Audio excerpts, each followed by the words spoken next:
Oleh kerana Datuk Seri Najib tak jawab pasal yang itu, akhirnya pada 24 Disember 2016, kerajaan melalui MRT Corporation telah mengeluarkan satu kenyataan bahawa kos 40 bilion yang diumumkan oleh Datuk Seri Najib dalam tahun 2010 itu sudah tidak relevan.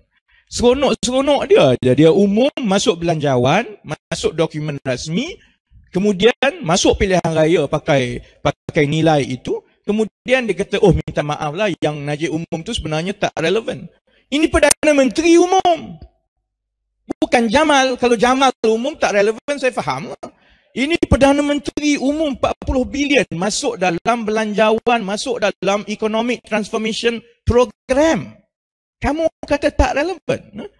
Jadi sebab itu, dengan kenyataan itu, maknanya secara tidak langsung kerajaan melalui MRT Corporation mengesahkan hujah saya bahawa kos keseluruhan MRT sepanjang 150 km itu sebenarnya melebihi 100 bilion.